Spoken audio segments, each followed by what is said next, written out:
الست درية شرف الدين وزيرة الإعلام أستاذتي اتعلمت على إيديها، قامت مطلعة قرار بمنع مرتضى منصور من دخول التلفزيون. تقول لك أصله بيشتم.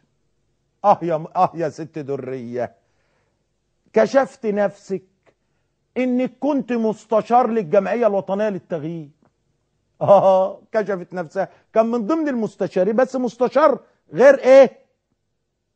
غير رسمي. كانت تقعد معاهم وتقعد عند هيكل وتقعد مع الجماعه مش عارف مين. طب في ايه بتقعدي مع الناصريين؟ وفي ايه بتقعدي مع هيكل مع الجمعيه الوطنيه للتغيير بتاعه الامريكان؟ افهم ولا لا؟ مش هتفهم. هو كله بيقعد في اي حته وخلاص. وبقت ايه؟ تقول لك ما ندخلش مرتضى اصله بيغلط. طيب بتدخل احمد ماهر ليه؟ طب يا اختي لما انت كده مش عايزه تدخلي مرتضى، ما كنت تشوفي قناه النيل للاخبار، ما تروحي تشوفي القناه الخامسه في اسكندريه، ما تروحي تشوفي بعض قناه اسمها ايه، في قناه تانية برضو. الناس قالوا لك لو ما لموش نفسهم هنطلع عليه.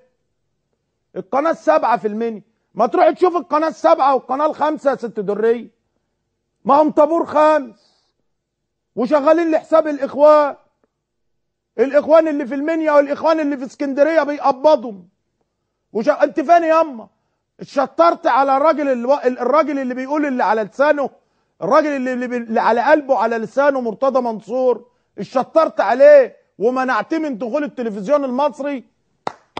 برافو يا شعب، وخليك نايم يا شعب، خليك نايم وانت بتتفعص بالجزم، خليك نايم والنصابين بينصبوا عليك، خليك نايم يا شعب وانت بتاخد على قفاك.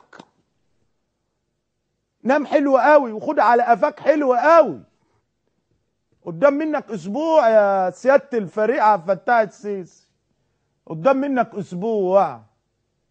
زي ما انت اديت للاخوان اسبوع كده بناء على اراده الشعب، انا بديك اسبوع بناء على اراده الشعب. اما ان انت تطهر الطابور الخامس، واما ان يكون هناك ما يعلمه الله.